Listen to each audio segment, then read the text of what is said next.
The most important number in Chicago politics is 26. That's the number of city council members a mayor needs to pass an ordinance. And right now, Chicago Mayor Brandon Johnson is falling well short. Last month, City Council overwhelmingly defied the mayor's wishes on ShotSpotter, approving an ordinance that aimed to keep it around by a 33-14 vote. 14, that's 12 votes less than 26. And this weekend, 41 out of 50, more than 80% of City Council penned a letter to the mayor expressing their concern over the, quote, unprecedented instability the mass board resignations and the mayor's actions have brought to the city. Some have proposed giving the council authority to confirm or veto his school board picks, but the mayor isn't buying in. The City Council can have as many hearings as they want. There's only one person who has the authority by state law to make appointments. Who is that? And that's the mayor of Chicago, and that's me. And he's right. Per state law, council does not have an advise and consent role here. But that's not what's important. What is the number, 9. So he's gone from 14 supporters down to 9. Ninth Ward Alderman Anthony Beal has a few thoughts. He's not listening to the majority of the people of the city of Chicago, and he's not listening to the majority of the people in the city council. We've tried to help him. We've tried to give him insight, but he is just dead set on doing his way. All right, well, Beal has been critical from the beginning, but it's not just his opponents. The Progressive Caucus, featuring many of his allies, endorsed this letter, and Alderwoman Jeanette Taylor, who back in the day participated in a hunger strike to save Dyett High School with then-union organizer Brandon Johnson, signed on as well. Block Club Chicago reports, quote, Taylor said she signed this weekend's letter because she wishes Johnson had brought alder people into the conversation earlier so they could weigh in on the potential changes. Quote, you bring in your people, you have conversations with people, you talk to us. You're not alone in this, and 50 brains is better than 1. Politics is a game of addition. It's all about consensus and coalition building. The mayor comes from the Chicago Teachers Union, a narrow but powerful ideological viewpoint in a city with thousands of them. Instead of expand upon his base, the mayor has subtracted. His approval numbers are in the 20s. He's gone from 14 city council allies and 1 vote to 9. He may not need aldermen on his CPS board appointments, but he will sure need them to help him on future initiatives like a 2025 budget that has to plug a $1 billion hole. Doesn't appear as if alder people are in the mood to help him on that. And his entire plan to fund his CPS initiatives is to get the state to pay for it. How's that going? Well, State Rep Curtis Tarver tells the Sun-Times, quote, everyone wants to help children, but I don't think anyone wants to help him, given his lack of leadership. I don't believe he has 4 city legislators that are willing to give him CPS any money, and I doubt that he has anybody outside of the city of Chicago who wanted to do so, and primarily because there has been no plan put forth about what they would do with that money. Instead of expanding his base in Springfield, the mayor has subtracted. Any seasoned political observer would say that is political malpractice. But at the end of the day, it's not about whether someone is putting runs on the board or committing egregious errors, because the only real losers in all of this intransigence, you guessed it. And that's our opening shot. Coming up on Paris on Politics. The mayor and city council at odds over the future of Chicago public schools. We go one-on-one with the candidates for Cook County State's Attorney. Paris on Politics is next. This is Paris on Politics from Fox 32 Chicago. Welcome to Paris on Politics, where we go behind the headlines and beyond the spin. The brinksmanship over the future of Chicago public schools between Mayor Johnson and City Council hits a new level this week. Johnson plowed forward with his plan to replace his outgoing Board of Education members with the understanding that they will carry out his and CTU's wishes. But a majority of City Council members this week, they say, not so fast. I was disappointed that what we got asked was to borrow. Pedro Martinez says he wants to clear up what he says is misinformation going around. Mayor Johnson has claimed a short-term, high-interest loan is needed to make a $175 million pension payment and fund a new teachers union contract. But Martinez says he asked the mayor in April to authorize $462 million in TIF surplus money to pay those costs, to avoid layoffs and cuts. He says Mayor Johnson declined. In that April 30th meeting, we presented the risks of forcing the district to either put in the budget or pay the pension payment as well as expected 4% raises for CTU. And the risk was that there could be layoffs. And we made it clear. The board is not supportive of that. I'm not supportive of that. Last month, the mayor asked Martinez to resign over the loan disagreement. The mayor has defended it as a way to transform the school district. Martinez says he and the board were in lockstep on the budget and not taking the loan. Instead of bow to pressure from the mayor's office, the entire board resigned. This week, the mayor announced 6 replacements. I asked Martinez if he expected them to fire him immediately and authorize that loan. I've been working hand in hand with my current board on everything. There's not one thing, Paris, that has been done without them. And so I want to make sure the new board understands that. I have a contract. My contract is really clear. I'm not against, somebody saying, hey, I want my own leader. All I ask is follow my contract, be respectful, be professional, and be truthful. I also asked Martinez if he believes members of the mayor's office and CTU tried to spread rumors ginning up a cause to fire him. I have no doubt about it. I mean, I heard a lot of rumors about it. But here's what's really clear. Our schools had the best opening this year ever. And for some perspectives on the turmoil within CPS, we're joined by 2 city council members, 6th Ward Alderperson William Hall and the 32nd Ward's Scott Waguespack. Thank you, guys, as always, for joining me. First, Alderman Waguespack, the mayor has said correctly that he alone has this appointment authority to name these new board members. City Council does not have an advise and consent role here. So what is it, what kind of oversight are you aiming for here, knowing that you're limited by state law? Well, the first thing I think you'll see is some of our colleagues in the state will hopefully in the veto session grant us some of the same power that we have for agencies like the CHA or CTA, where we have some authority to at least ask questions of people. And we've seen that in the past. The second thing is use our subpoena power that the state grants to cities with a population over 500,000 and bring the authorities, in this case, the CPS board, to the table and ask them questions. And part of that comes with the fact that, we provide over the last several years, hundreds of millions in TIF funding. And if you look at the 175 million in pension payments, that really gives us that pull that we need to get them before the city council to ask questions. So you might compel board members to appear via subpoena power. Alderman Hall, is that a good idea for your colleagues on city council to perhaps gain this authority? Well, I think that we need to give the Academy Award to the best political theater to some in city council. At the end of the day, where was the subpoena for those board members that signed off on 50 schools getting closed? And so what we're witnessing is an effort to come up with a law to censor or to control a mayor who's following the law. My question is, where's this energy to go downstate to go get money from the state? Where's this energy to hold the governor accountable for even more investment in schools as the cost of living, the cost to educate our children have gone up, but we haven't kept up?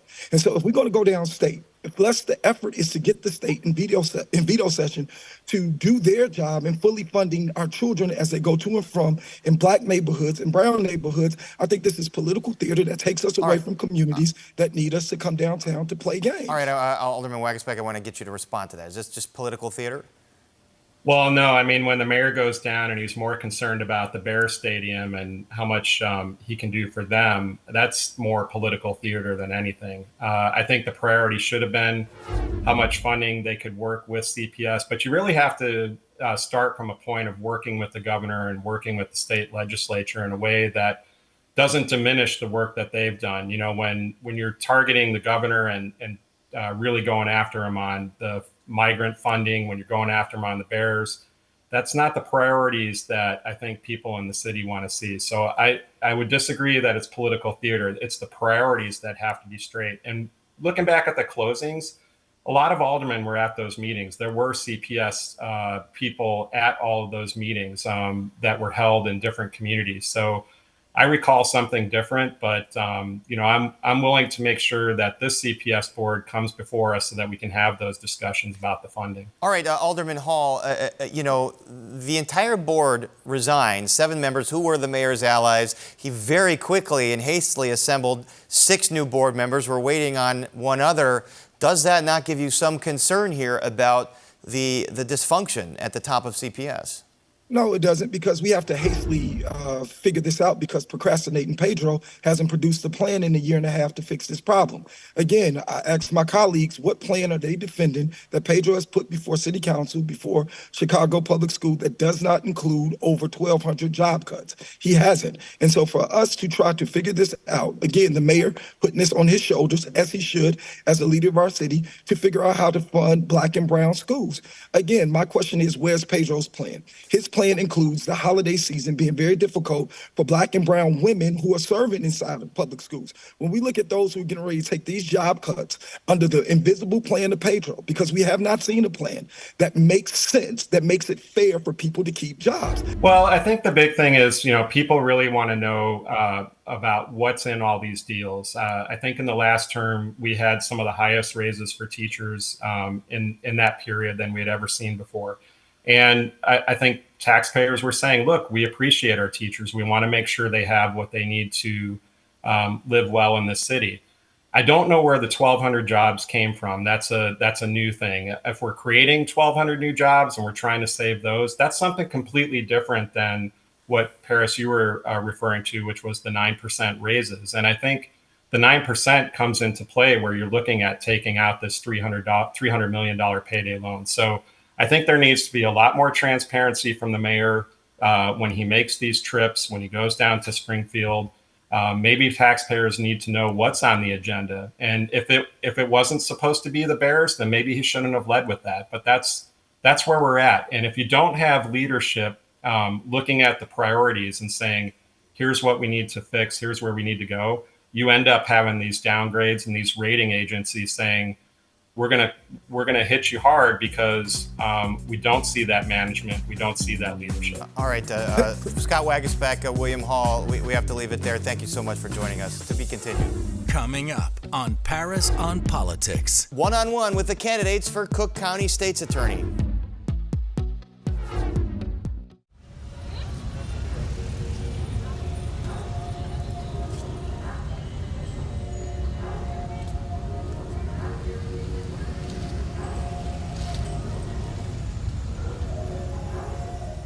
Being the weather authority isn't something that I take lightly. When you're the authority, people count on you. And in Chicago, of course, the weather can change like that. It's about getting on the air fast when there's severe weather. Among the tools at our disposal now is the ability to really look into a storm. We now have the technology to be able to get down to that street level. To be as precise as possible. Accurate, clear, and immediate delivery of severe weather forecasts.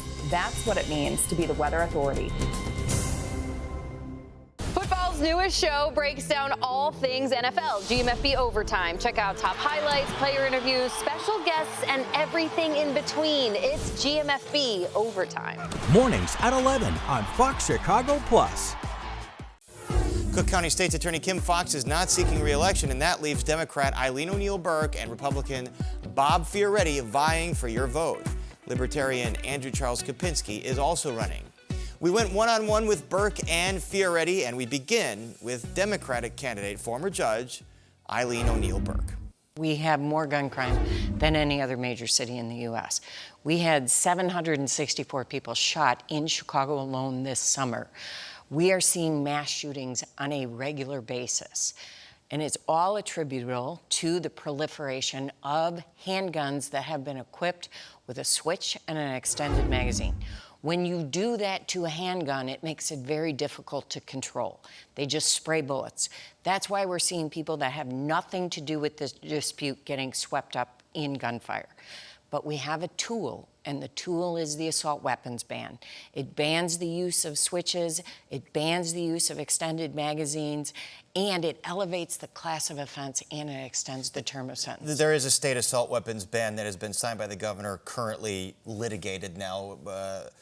It's expected to go before the Supreme Court. So safe to say you are a supporter of a statewide assault weapons ban. Absolutely. You know, you ran in your primary, running against your primary opponent as the more tough on crime candidate. Your Republican opponent, Bob Fioretti, says you've since backed off of that moniker. Is it fair to say you would be a tough on crime prosecutor? You know, I'm going to approach this job the same way I approach being a judge. I'm going to take each and every case by the facts and the law, and I'm going to be fair. That's something that I bring to the table. Nobody has to guess or speculate what I'm going to be like as a state's attorney. I have a record a mile long and a mile wide. I've been evaluated by dozens of bar associations multiple times, and each and every time they have found that I'm fair, I follow the law, and I have good judgment. That's exactly what we need in a prosecutor, and that's how I'm going to run the prosecutor's office. And one of the things you've said already is you plan to charge retail theft worth $300 or more as a felony.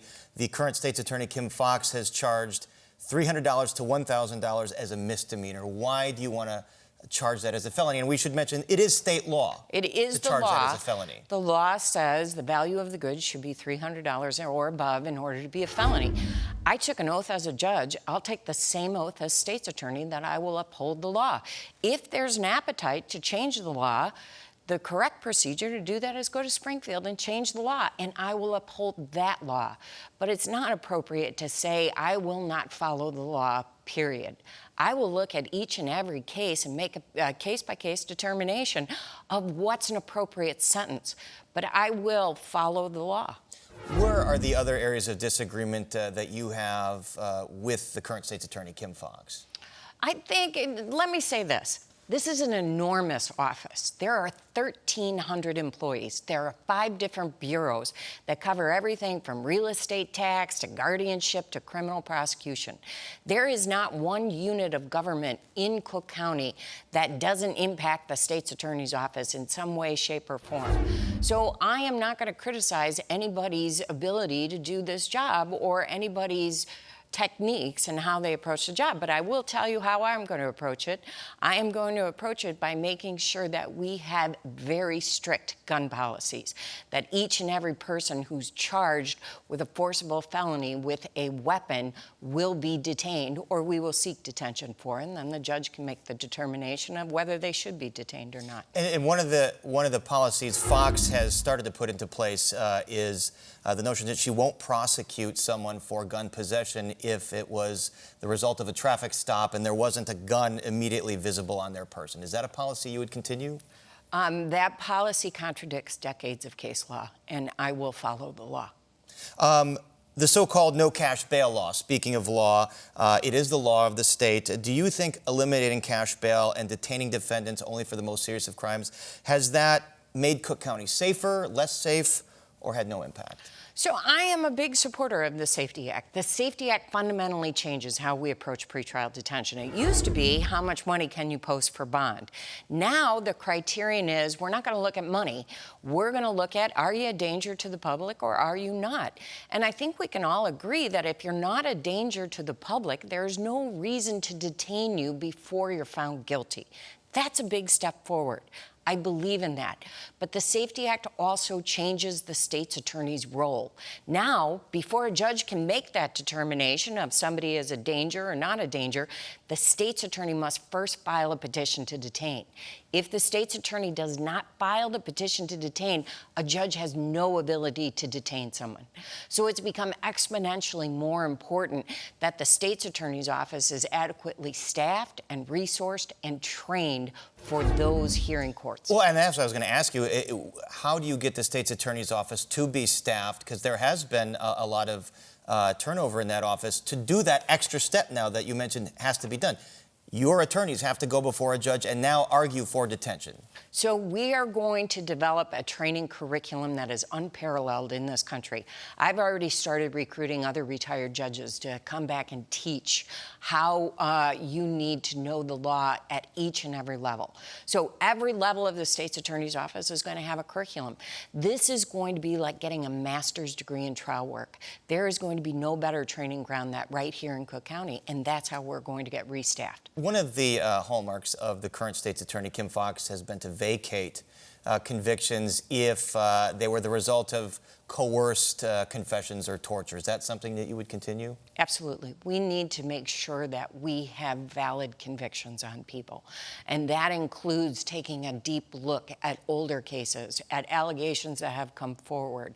And we will do a thorough analysis of each and every case. And on that line, will you prosecute police officers for police if there are egregious cases of unlawful use of weapons? Any unconstitutional policing is going to be prosecuted. Nobody gets a free pass. In order to have the faith and the trust of the public, in order to have a working justice system, we have to have everybody buying in that they understand nobody gets a free pass. So nobody will get a free pass, including police officers. All right, Judge Eileen O'Neill Burke, running for Cook County State's Attorney, that all-important office on the Democratic ticket. Thanks so much for joining us. Thank you. Coming up on Paris on Politics. More with the candidates for Cook County State's Attorney.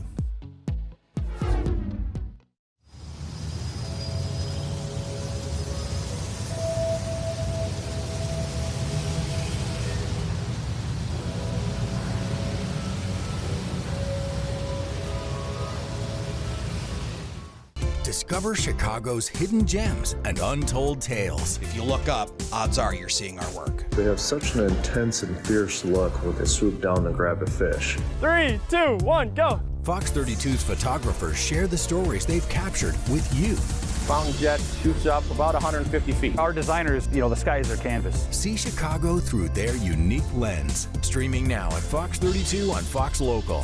Download Fox Local on these streaming platforms and start watching. The viewer in the morning really needs to have a good feeling for what it's going to be like for the rest of the day. I've got 3 kids myself, so I set out their clothes Monday through Friday, which you can do too based on our 7-day forecast. The last thing that you want to have to think about is, what is my kid going to be wearing to school? What do I need in the morning? Having grown up here, having spent about 30 years in this market predicting the weather, you not only get really familiar with the weather, but with the needs of your audience. And that's what it means to be the Weather Authority. And now we're joined by Republican candidate for Cook County State's Attorney, former Chicago Alderman Bob Fioretti. Bob Fioretti, thanks for being here. Good to be here. Thank you. All right, so you're a longtime Democrat. You ran for mayor as a Democrat. You ran for State's Attorney. You switched to the Republican Party a couple years ago. Why the switch? Well, I think the Democratic Party left me, as it left many people. It does not stand for the same values, and especially when we come to public safety. The Democratic Party's view is the criminal defendant's the good guy, the police are the bad guys, and the victims don't count. My aim is to change that philosophy when I'm elected. Although your opponent did beat a more progressive challenger in her primary, we're talking about Eileen O'Neill Burke, obviously your opponent. She's vowed to do things like go back to the $300 standard for prosecuting shoplifting as a felony. Do you think that she's part of that Democratic Party that left you? She can't make up her mind on what she stands for. If you recall, on the day she accepted the nomination, she said she was falsely portrayed as harsh on crime. So what is it? And all of a sudden she's taken this new attitude that she's going to be tough on crime for the media outlets, or maybe for the few voters that she touches, because she refuses to debate. And if she debated, maybe we can have a full expression of what the issues are in this campaign. And to be clear, you would be willing to debate? I offered her a challenge not once but twice to see if she's willing throughout this county, and this is a huge county from Barrington to Lamont, to go to places, or even bring it down, maybe 5 debates. But we have heard nothing from her, and I know some of the media outlets have reached to her, and they say she refuses to debate. All right, obviously, Cook County State's Attorney, you have to deal with the high levels of crime in Chicago and some of the Cook County suburbs.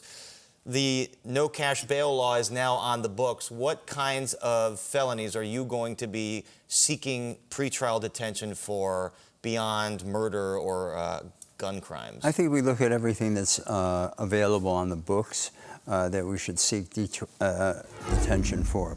Especially gun crimes.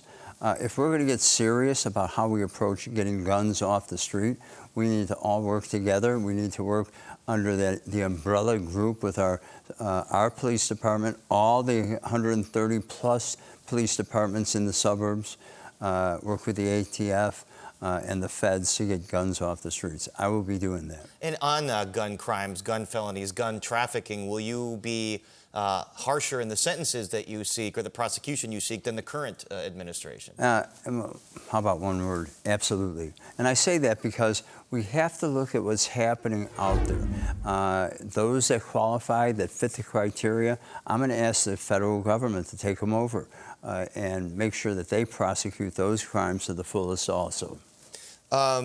will you continue State's Attorney Kim Foxx's efforts to exonerate convicts if they were found guilty due to police torture or coercion? She's made a consistent campaign of that. Well, I have to tell you, I'm looking at cases now on what that is, and we should have that out there. There have been some people that have been falsely incarcerated. I did represent one. I've seen what the system can do in the wrong light and how it's done. So I understand the system much better than I know she does. And so because I have the experience of trying cases throughout this throughout the state and throughout the collar states. So I do know what happens. State's Attorney Kim Foxx has taken a more aggressive stance on prosecuting police than many of her predecessors for illegal or unauthorized use of force. Is that something that you would prosecute as well? Well, if people break the law, and it's we have to look at the facts, what the law is. We're here to uphold the Constitution. Some of the cases I disagreed with her completely on how she proceeded on the prosecution, and they were found not guilty. I knew that. I think Kim Foxx had a lack of understanding also of our criminal justice system when she became this state's attorney. Safe to say on shoplifting, retail theft, you agree with your opponent that the threshold for a felony should be $300 worth of merchandise stolen. More importantly, she agrees with me. I think it has to be decreased. And I say state law? The state law is $300. Follow the state law. We should follow the law as written. And that's what I plan on doing. Because the current State's Attorney Kim Foxx has elevated that threshold and charging misdemeanors for that amount. Correct.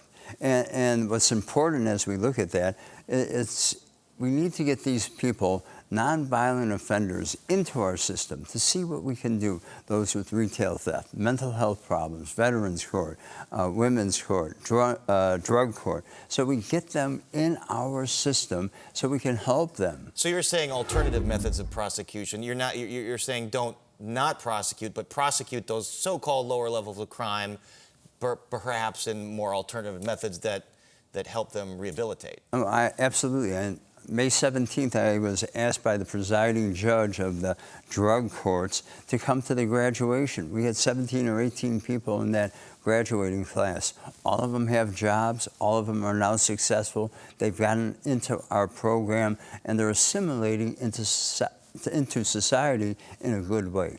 Do you believe you have a shot here, given the way these elections have gone? People are fed up with crime, up and down, no matter what part of the county they're in. They're fed up with the corruption that they see. I'm going to be fighting, and my aim is to break this whole cycle of crime and corruption that we see. All right, Cook County State's Attorney candidate on the Republican ticket, Bob Fioretti. Best of luck, and thanks for joining us. Thank you. Good to be here. You bet. And that's our show for this week. Enjoy your weekend and stay up to date on all the news you need with Fox Chicago on air and online. No London fog for the Bears. Let's get 3 in a row. So long, everyone.